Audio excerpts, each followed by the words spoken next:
We used to go paddling around this little, where the limestone dam is now.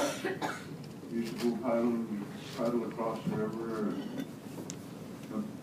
The woman that raised me, mommy, the first thing you tell me, kind of one thing he says, give me the hog. Don't forget your cup. See, that's all we needed. A cup, but you know, we could just take some water out of the river and we'd drive and drink. But now we can't even do anything about that water. It's so dirty and so much silt and sand and whatever. Everything just flowing by. And it was quite a while ago.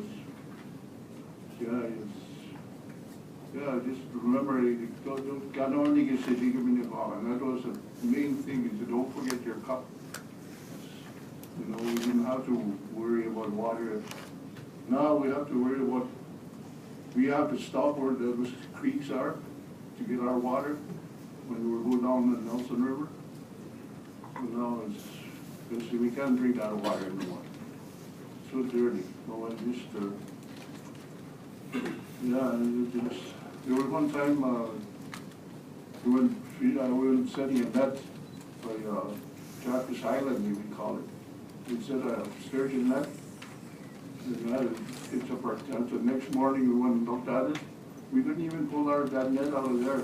But there's so much dirt and everything was just, it was so heavy, you had to drag it to the shore. That's how much, all that thing was going down that river, the Nelson River, where it used to be the great river, and now it's just, I was talking about it. I just can't, anyway, that's, but don't remember to bring your cup. It's, Bobby's still with that. And this next image, you mentioned earlier, is that there are more than one, there's more than one name for the river?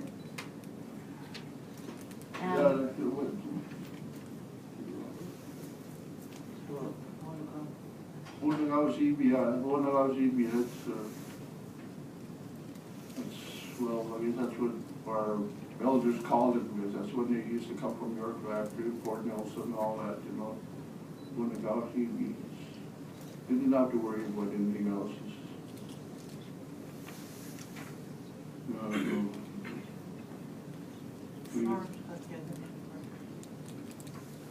Maybe Flora will do a little bit more.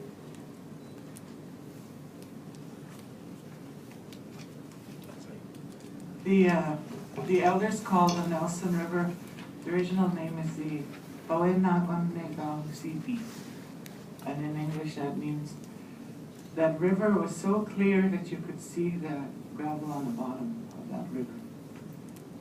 But it's not like that now. And then they say, Kistisibi, that was a great river, that was the other thing for it, but it's just been blocked up in different places that it's not a great river anymore. And all the rivers, of course, that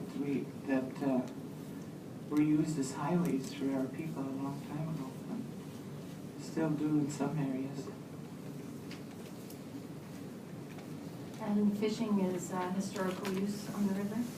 Yes. Sorry, who said that?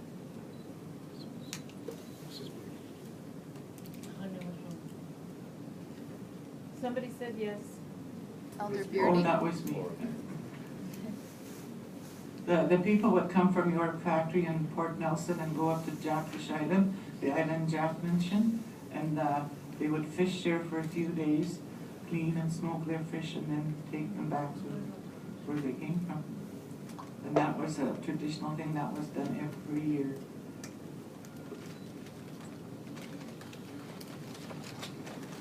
I remember as a child growing up, living on fish all the warm months of the year and into just before freezing. And we would have fish boiled, fried,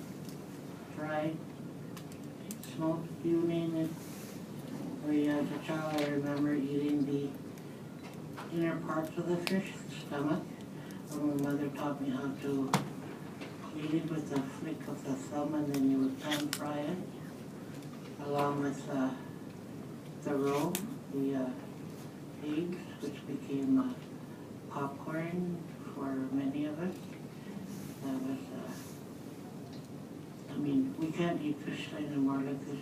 This is a picture of my great-grandfather holding a 45-pound trout quite a few years ago. I don't know if we'd ever find anything that large again. The insides of the fish, do I remember they used to use, there's a little tube in there. They used to make a hole at one end and they'd pour milk or tea and they'd use it as a baby bottle. So there was a lot of uses for the fish along, all kinds of uses lost. Thank you. Now this next image is of the Nelson River and one of the dams. And Mr. Noah Masani, can you describe to us which dam that is?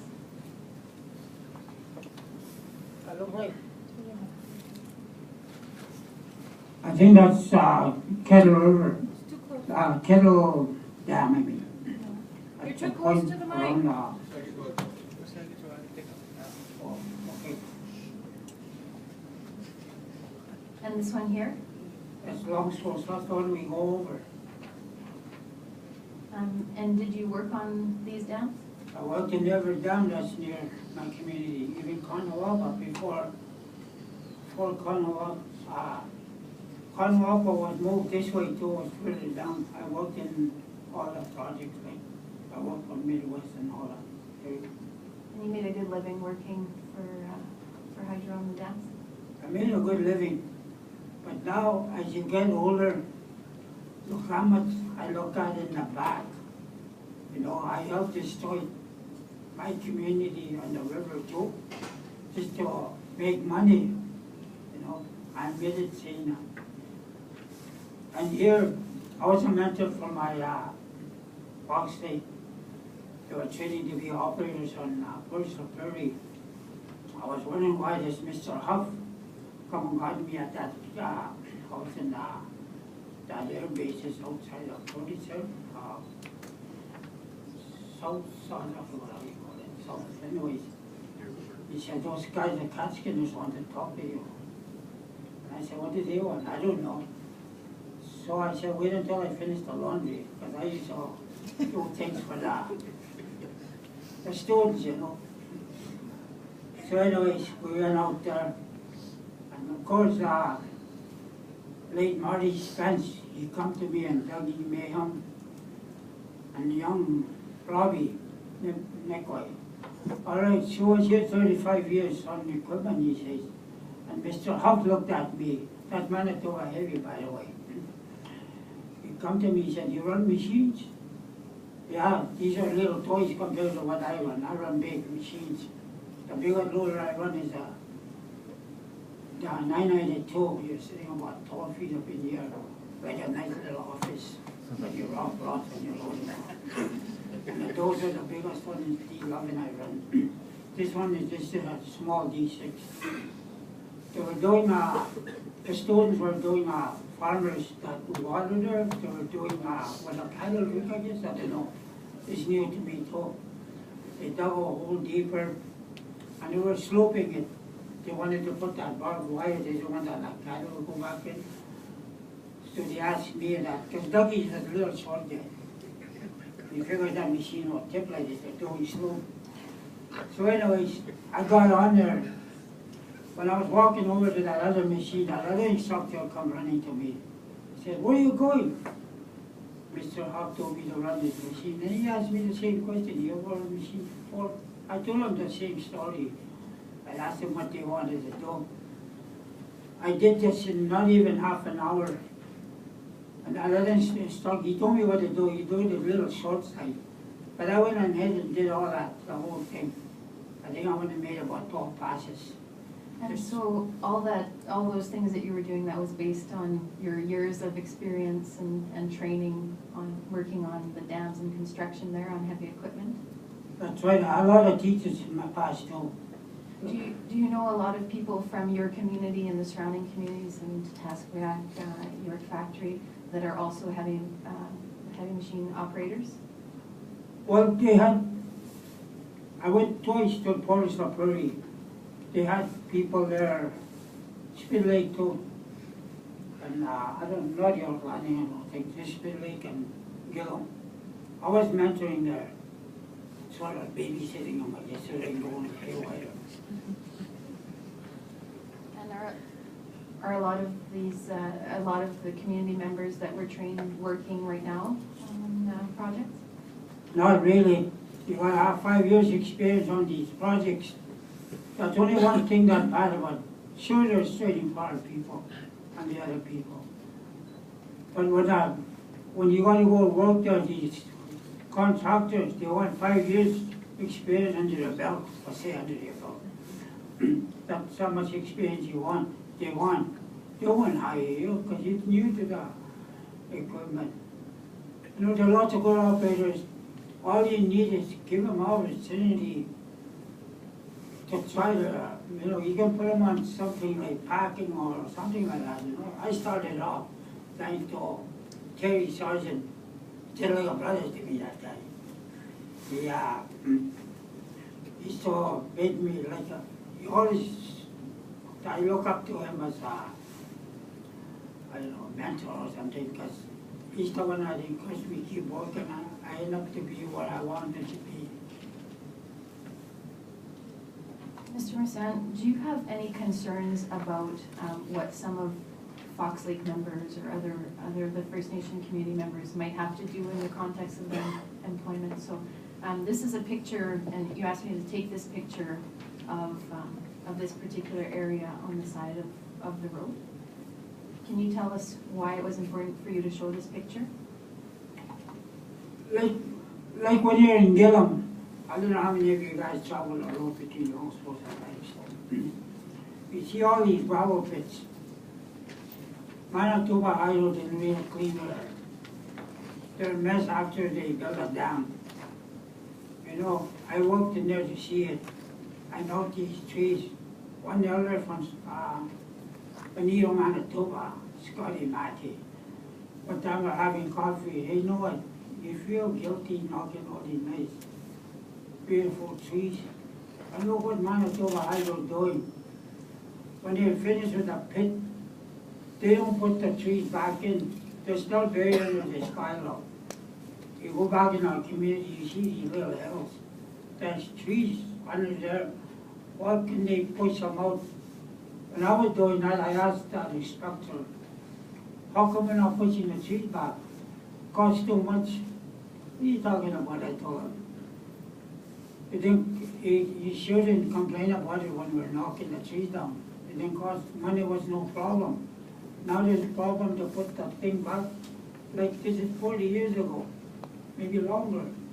You know, I think if they would have put all these trees and run over the dead trees, I think trees would have gone back eventually, or seed them. Put that black material back in a pit. Don't look good, you know. That's what the hydro should do now. Like what they do in South Indian Lake, they're cleaning up. I think that's what this partner might say to me. And there's some people, like there's some, I know where these construction, they bury a lot of stuff, like steel and that, instead of shipping it all to but there's a lot of steel. I can show you guys for all these, you know, the board pits, they all of them, they bring in there everything, metal and everything, they bury them in there. You know, they should clean that mess up. They're starting to stick out these steels in the car. Alderperson Masan, do you have any other comments to add in relation to this slide?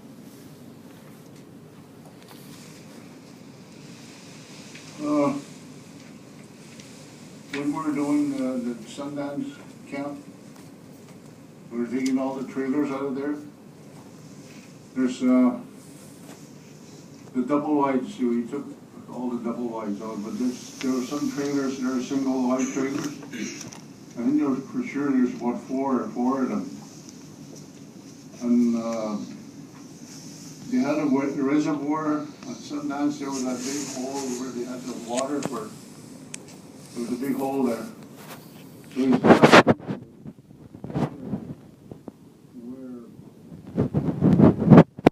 that hole and buried all the stuff in that big hole. There was at least three or four trailers that's in there. And we were just wondering why they didn't take those trailers someplace and instead of burying them in that ground, it just, yeah, just so. Another thing I was going to bring up was that Conawapa, where they're going to have that Conawapa Dam.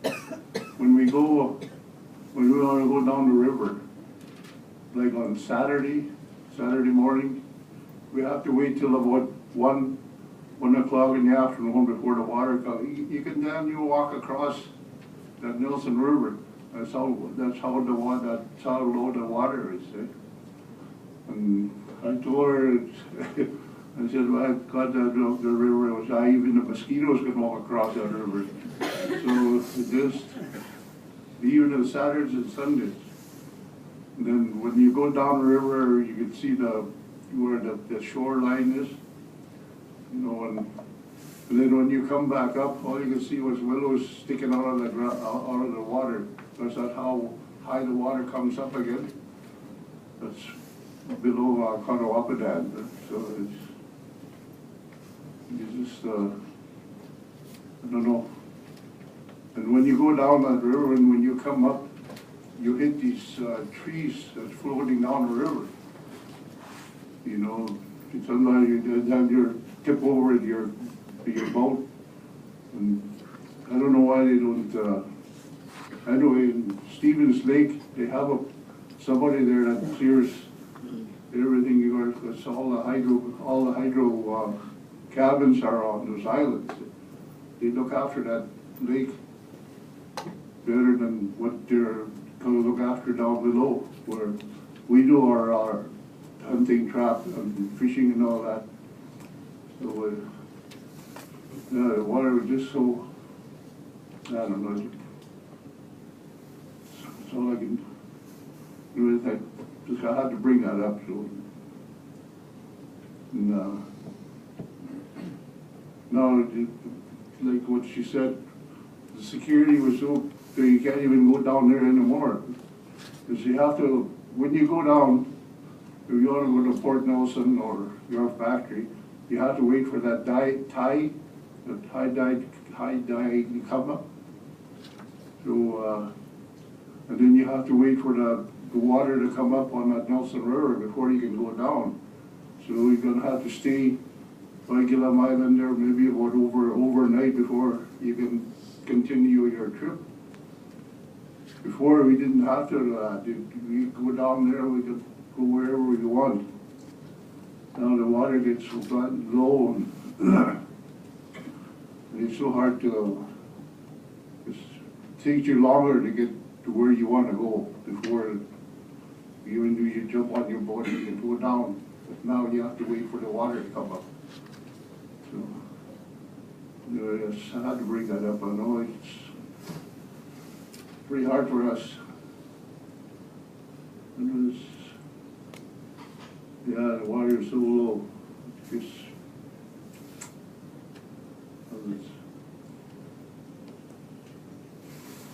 no.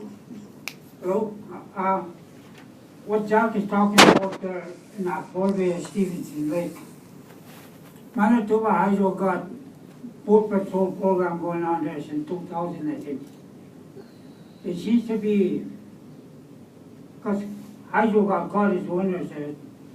What I look at for some people, it's like they're looking after this cottage owners around that community. They have got a boat patrol there. Starts pretty soon now, I guess, until fall. I know there's two band members working there, and former Hydro guy, the boss. He seems to be looking after Manitoba Hydro, quality owners better, and the people that live in the harvests, like me, Jack, the river, you know. You know, this gonna change, you know. And I know they all, my band too, they clean up debris, just where the public can see, but they don't clean the whole shore lines. They clean front of the kettle and Saddle Dam, and by where the people at the airport there, where they go swimming, Dike 4, Dike 5, Dike 6, and the boat launch. Just where the people, the public can see, it's clean, but they don't do the whole area. You know, it'd be nice if you guys would go see that. Like, they say clean energy. What are they talking about clean energy? So, you know, you guys, that's another thing. Don't Manitoba Hydro always bringing people up. In the winter, you can't see all the debris floating around in the ice. Bring them in the summer, they get to experience what they see. All these islands, lots of wood twisting. Like I said, I still said nets. One time I got a big midnight, they call that, it's a big long school. We couldn't even lift my net up. We had to cut that net because we couldn't pull that. Our net up was catching, but I still go fishing. Like I might be on this thing, but I still can take fish out of the net and try boat, you know. Thank you. So now we're going to shift to the third part of the presentation, which is dealing with the future and particular concerns relating to the future. And the first slide is just to situate ourselves and better understand where each of the communities is in relation to the proposed kiosk generating station, and Conwapa is further up outside of this map area, but it gives a good indication of existing projects and one proposed project in each of the communities that we're discussing today. And this next slide, I'm going to ask Mr. Spence to describe what it is that he wanted to share in relation to of the future.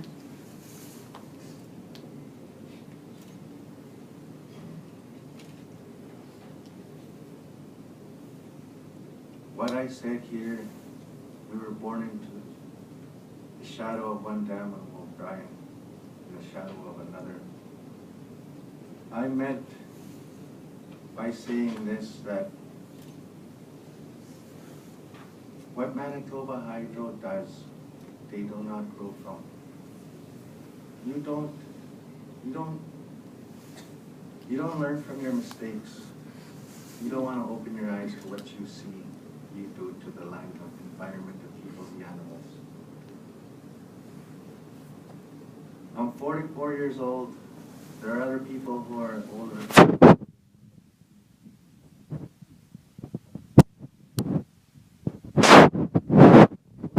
I would have hoped that by now that there would have been technology available to get away from disastrous developments like that, development. I was born under the shadow of Kelsey Dam. Now it looks like I'm going to die underneath the shadow of another. So are the rest of our people. Kiosk. What I meant by this was, whatever Manitoba Hydro touches, they kill. They're like a cancer on the land, on the rivers, on the people, on the environment. That's what I meant by this. Your clean, renewable energy posters don't fly with our people, with the grassroots people. That's advertising, window dressing. That's what that is. We see what is really going on. We're part of it. We're the water, we're the land, we're the air. We're everything that the environment is. You can't lie to us. You can't paint pretty pictures on posters and plaster them all over Manitoba in the United States and tell us what you're doing is clean, renewable energy. You can't do that to us. You can't make us believe what you're doing is good for the environment. We're not gonna believe this. These blatant lies that you're telling to the whole world. What you see there, that looks like in my eyes, the end of an era for a free people.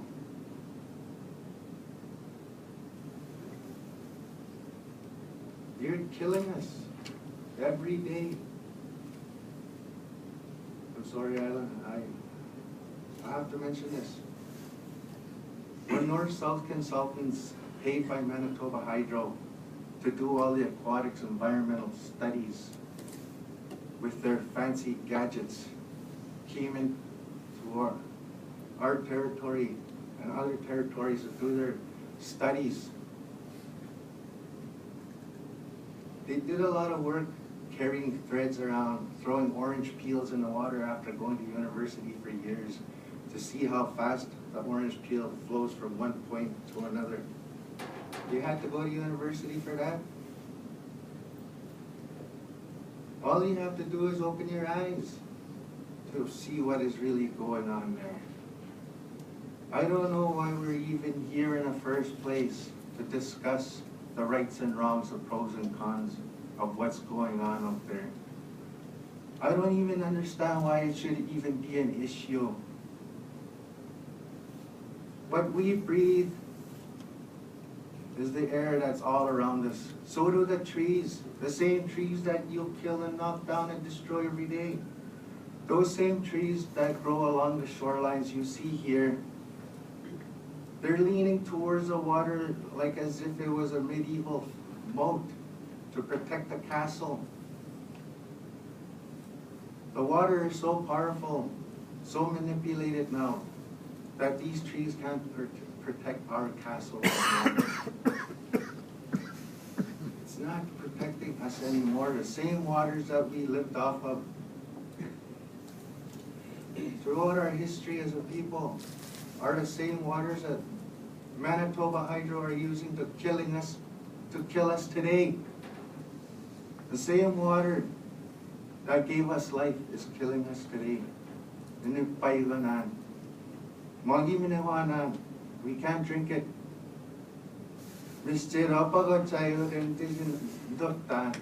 I go out on the land, we go out on the land, all over. Many times I respect what Jack said.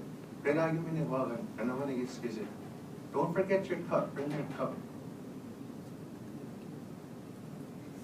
That's so true.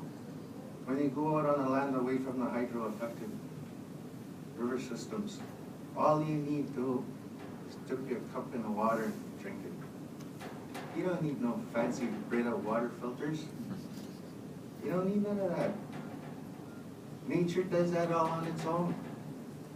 But our river can't do that anymore. It just can't. It can't heal itself anymore. Nature has a way of healing itself. But because the river systems all across this land of ours are so manipulated, it can't heal itself no more. Our river system, lakes, and watersheds are like a big artificial aquarium now, controlled by man, by Manitoba Hydro. Is this the legacy that we want to leave for our kids, for us as a people, for you, for us, everybody? I'm not only talking for the First Nations people, but I'm talking for everybody as a whole. Europeans or wherever we all come from. For instance, the Nelson River is dying so fast now that from year to year, I can't even find myself to go back out to practice the traditions of my people as much as I used to, because I can't stand to look at her dying.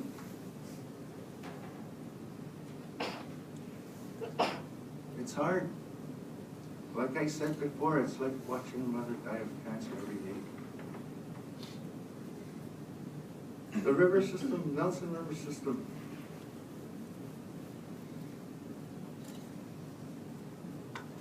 it can't heal itself anymore.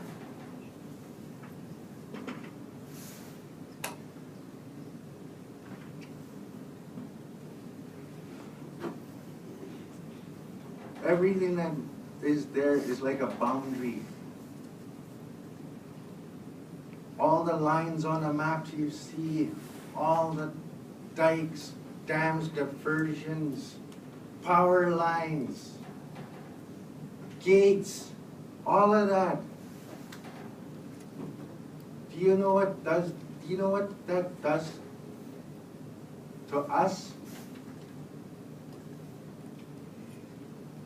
That's like restricting me in my movements, the movements of the land, the movements of the animals on the land, the people.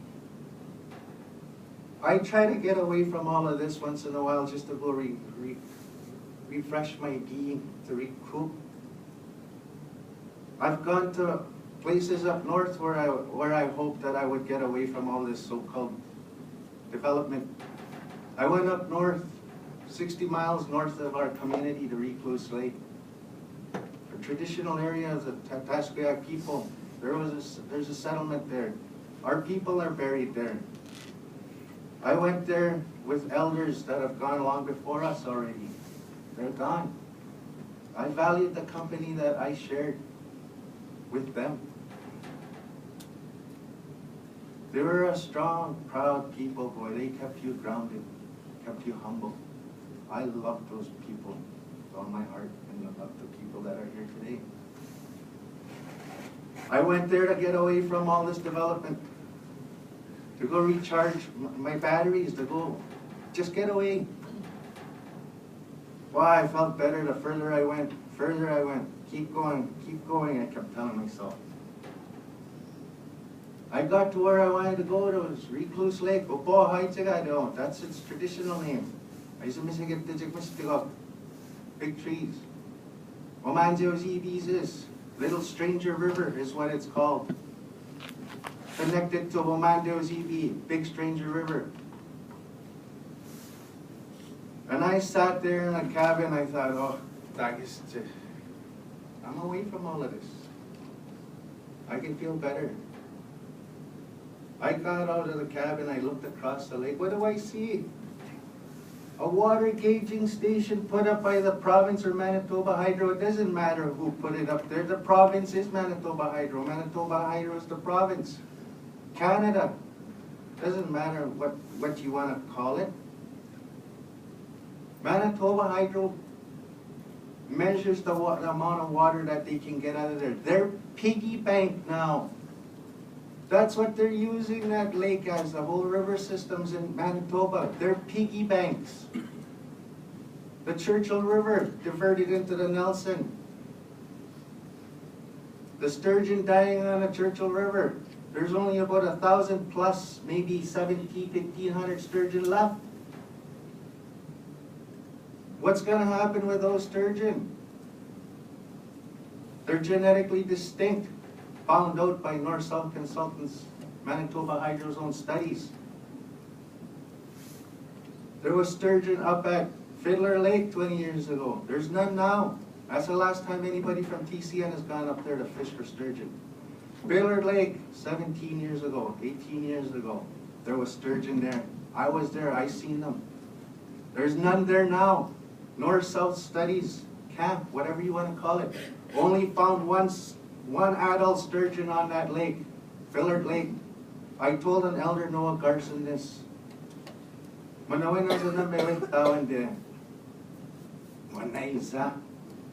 That can't be, he said to me. What happened to them? Tanis pa rin with Saga pinatagan na nagisa pungita. They've been all killed off. That can't be. How was when they get it? No, I can't be, he said. He was in disbelief that there were any sturgeon left. That Nipis Yuzane, traditional name for Fillard Lake. Now the only place that there are any sturgeon left on the whole Churchill River is at the mouth of Womanzojibi's, this little Little Stranger River. At the junction of Womanzojibi, Big Stranger River. What's gonna happen with those sturgeon there? What's happening to them now? Is the same thing that's gonna happen to the sturgeon on the Nelson.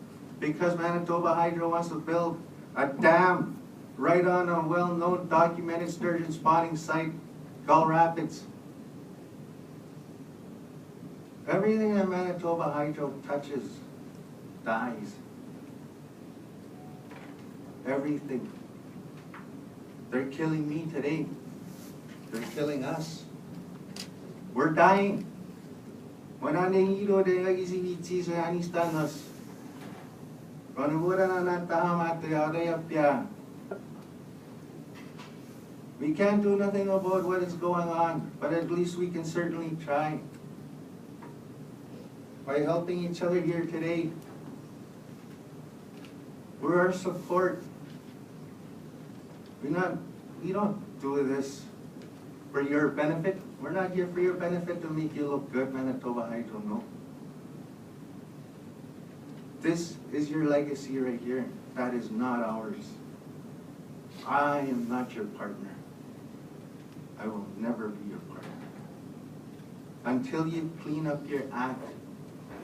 Until you, enough of the studies of the fish and animals. Enough of them. Start doing something about what you did already to make the future better for our people, for all of us. Quit messing everything up you touch. That was it. When he talks about north-south, like, I grew up in that Kiaskusane, where they're building that, where they're gonna build Gull Lake. My grandpa, that was my grandpa George Saunders chaplain.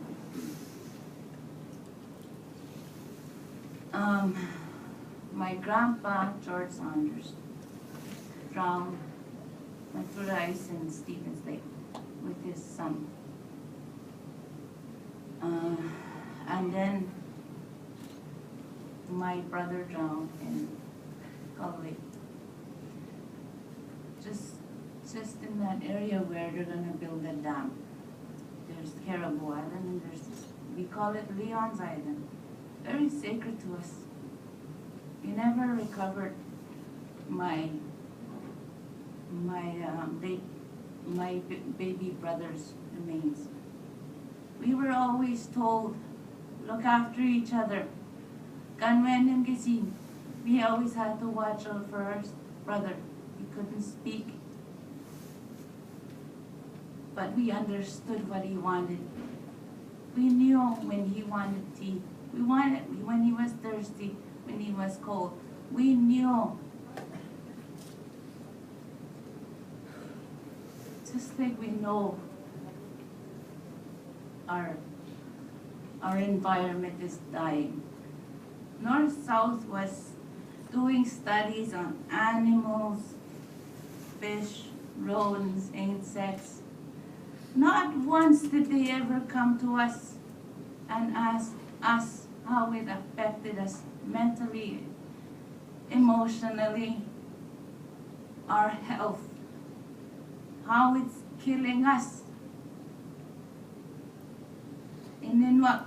It's killing us.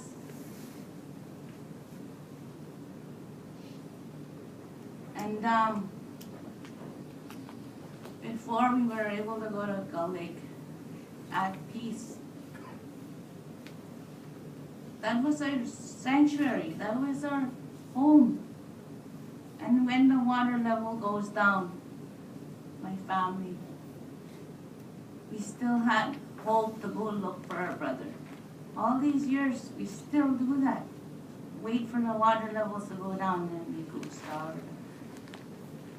the shorelines. When that dam goes up, all is lost.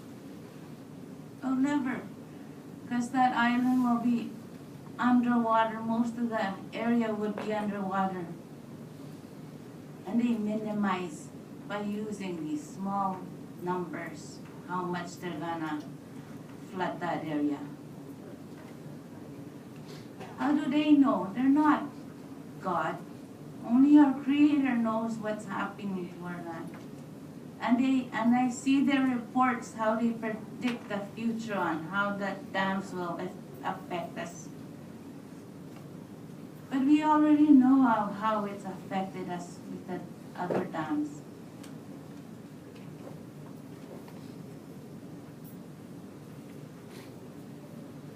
It's our heart that's broken.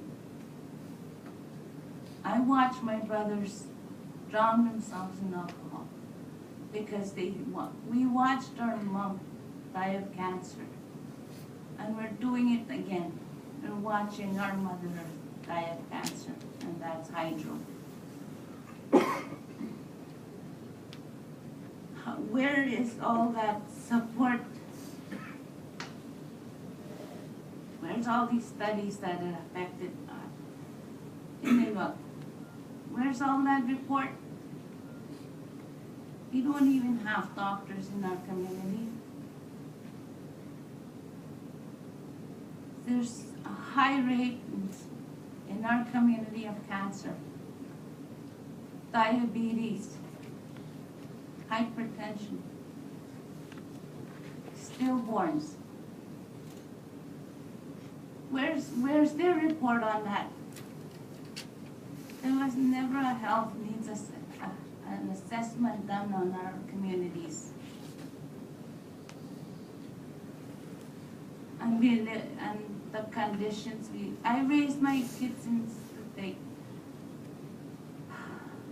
And when you look around, my daughter is 24 years ago, it still looks the same today.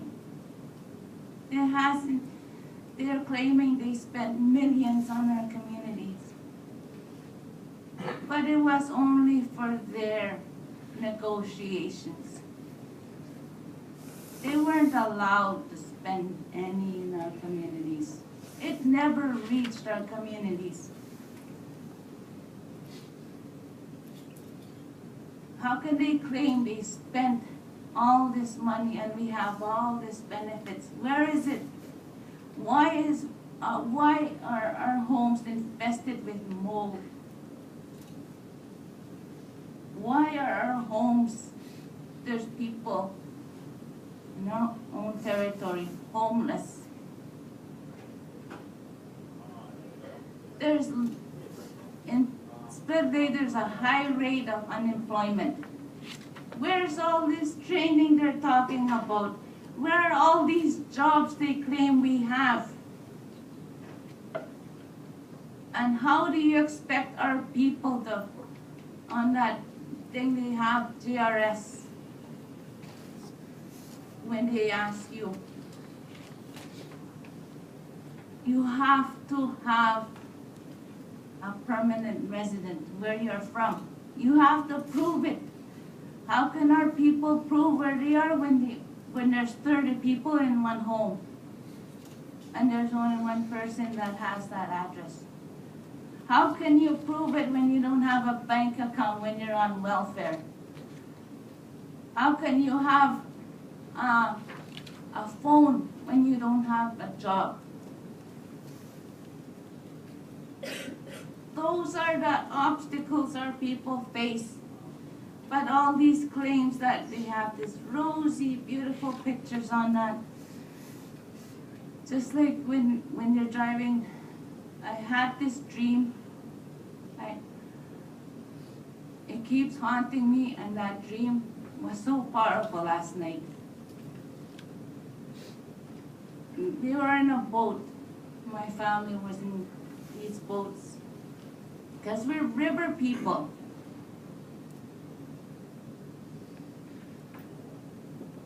In this dream, there was a storm heading our way, and we were trying to go to shore, but all I seen along the shore was jagged rocks, just like a Berlin Wall. And we couldn't, and no man's just behind me. You guys,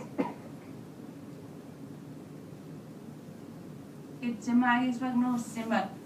What's gonna happen to our kids? And I looked around looking for an elder, looking for our grandfather who was talking to me. We couldn't go to the shore because our shore was already damaged by Manitoba Hydro with their jagged rocks. We couldn't pull our boat, we couldn't go to the shore because our boats get damaged.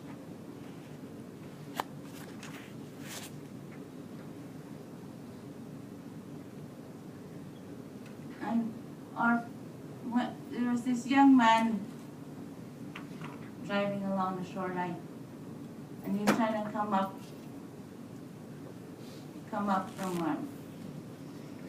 from the ice, and then he fell through it because he couldn't come up because of their diking, that riprap they did in our community. You can't even I see people, where do I go towards the lake? They look for spots how to get down to the river because they already trapped us in our community. That's our daily life.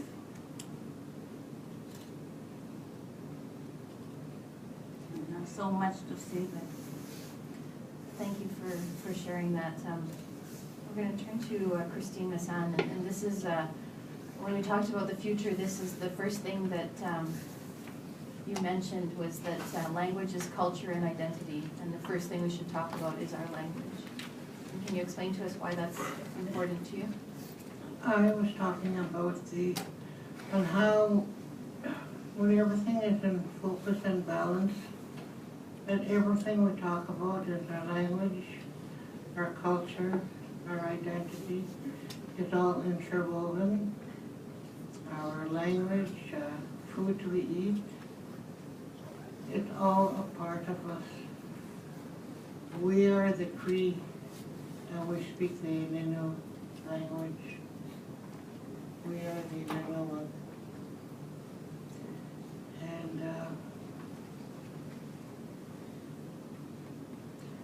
it is so strong and powerful that we've been working with some of the youth trying to bring the language back into their communities. And it is very difficult.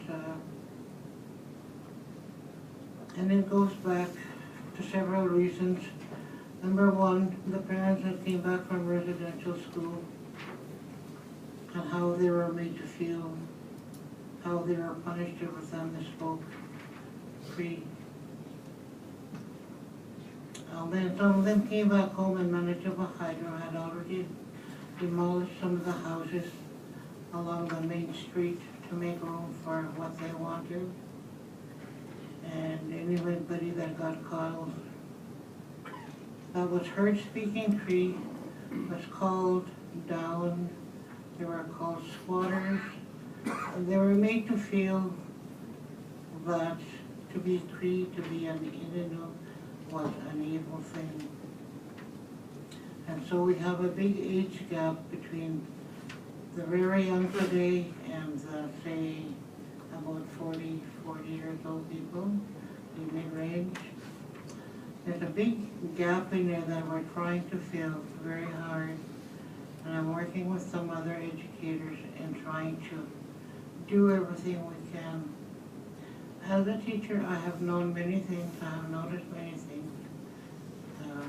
Even reading a legend to a classroom of students, a mixture of classroom students, those that were the Innu children would start to make noises and be disruptive because they were so ashamed that I was sharing a legend, a story about their past. And that is what hurt the most. And I was powerless to do anything. But it didn't stop me. I kept reading stories.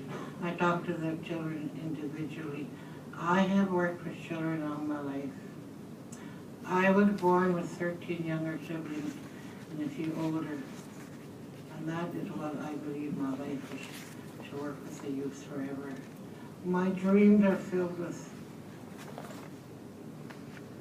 nightmares where I'm fighting to save the children from all the water that is coming. I am fighting for housing. These are my dreams. How am I going to be able to help?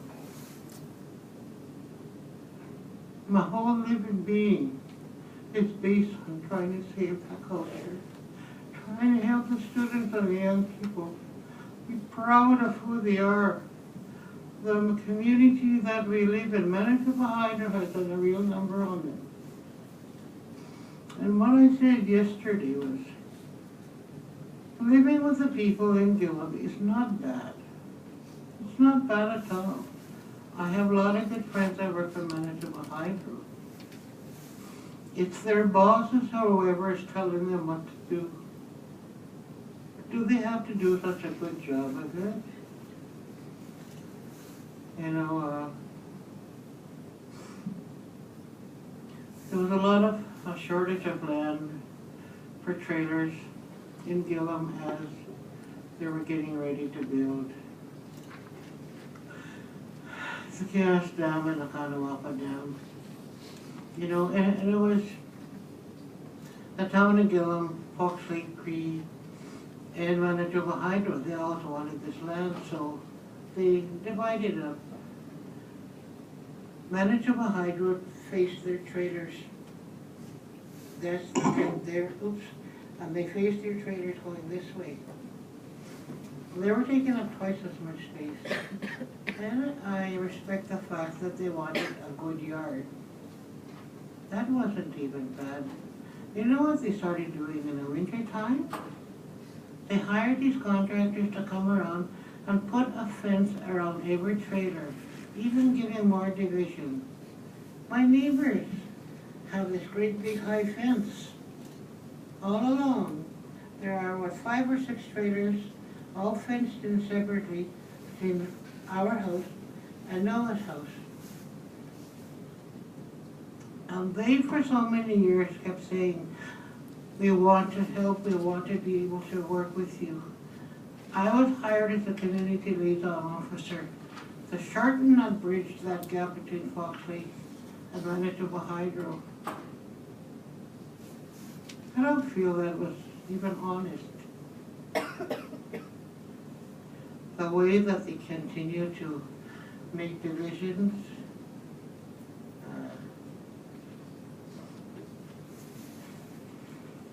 Elder Masani, just coming back to that question of language, I wanted to ask you if you were aware of programs that are associated to, for example, kiosk and the adverse effects agreements as an offsetting program that are meant to increase the use of the Cree language and language instruction. And do you view those as a potential positive benefit? It is a positive. It is very positive, the few programs that I have. I mean, I helped put on some culture awareness workshops with 2 other people, and they were excellent. I mean, people were wonderful, taking them. But outside the workforce, it's kind of different. I don't know how controlled they are. And so we're working on trying to get more funding so we can hire a teacher just to teach Cree on the school on the reserve. And so throughout the day, every day, we give a little bit of instructions in Cree to the kids, you know, don't run kind of in the back, waste on the day, those kinds of things, so that they get used to a little bit, at least they can go home and say something. Thank you. And being mindful of the time, we have a few more slides, and a lot of the issues that we're going to look at in the next few slides have already been touched upon, because these are issues that you've expressed as important to you. So, Can I have one more question? Okay, I want to stand up for this one, please. I've been thinking about this for the longest time. And you can sort of know, you can now tell that we're not for any more dams. Enough already. Do something else. And I wanted to talk to the people, ask the people that work for Manitoba Hydro, whoever they are, if you were in our place, if you did not work for Manitoba Hydro for the province, what would your thoughts be today? You know, would you be all gung-ho for building a new dam? Or would you say, no, hold it, that's enough? That's enough now. Mother Earth is spitting back all the garbage that they have buried on there. Can't handle no more. There are fires everywhere. Canada, United States is all having floods, tornadoes. That's not normal. We are causing all that, the destruction of Mother Earth, our life.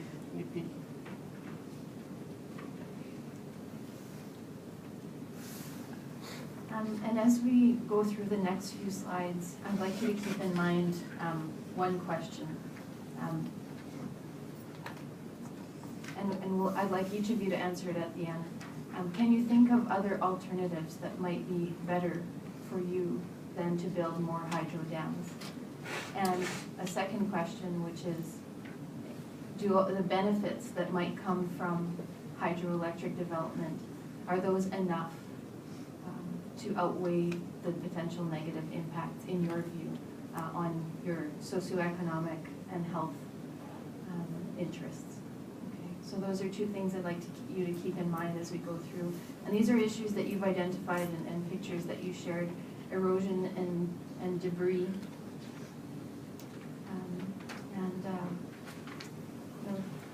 shorelines that are receding. And Isla, this is a photo of your grandmother, is that correct? And the shoreline is now 10 feet further in than it was when this picture was taken. Is that correct? Yeah. And can one of you share with us some of your concerns around water quality, in particular swimming? I would like to share a fact with you about this picture here. I don't know if this is a mother, a sister, or a niece.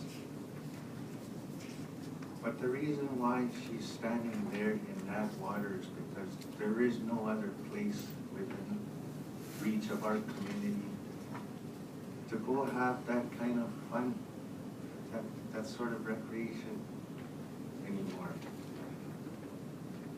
By putting either niece, daughter in that water, she's risking this kid's health. A lot of times our kids go into that water and come out with a gray film all over their body. I've had an employee from Manitoba Hydro laugh at me when I stated this fact, this Split Lake. By allowing and putting this kid in the water this way, this child, they're risking infection, sores, like as if they were in a third world country, right smack dab in the middle of Canada. Can you believe that? In Canada, third world country, water is degraded and unhealthy and unfit for drinking and swimming. That was it. Thank you. This is a picture of the gate at the kiosk infrastructure project. And Mr. Jack Massan, could you comment on how the road across a kiosk dam might improve access and how that might be a potential benefit to your community, and also any concerns you might have with increased road access?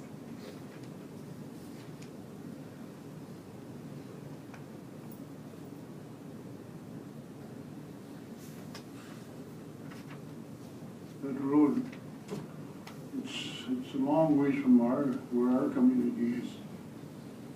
This is a lot closer to, excuse me, Split Lake and that. it's more, but whatever happens to this place, it's, to be like all our people will be the same thing. I mean, the earth where we were born, it's always the same. We're in the different places, but when we're in the bush, everything is still the same. But now they're pushing all these roads and everything all over the place. I don't know, I just can't, like I said, it's closer to Split Lake than that, to where Fox Lake is. But whatever happens there, we still, yeah.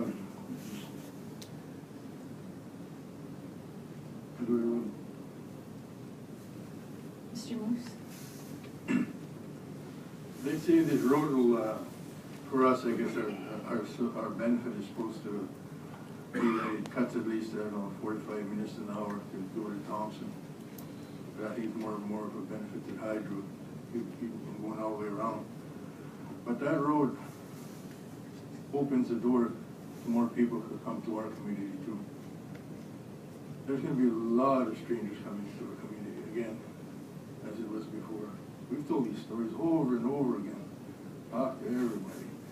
But every time a little project starts or any project starts, they got us running around like little chickens, going to ask the same questions. And we tell them, we've asked these questions before. What do they say to us? It's a different dam. No, it is a different dam, but same effect. It's going to bring in more drugs, as it is now with a lot of drugs at home. It's going to bring in the gangs that sell those drugs, or have people selling drugs for them. It's going to open the door for people to come to our community because we have a bar there.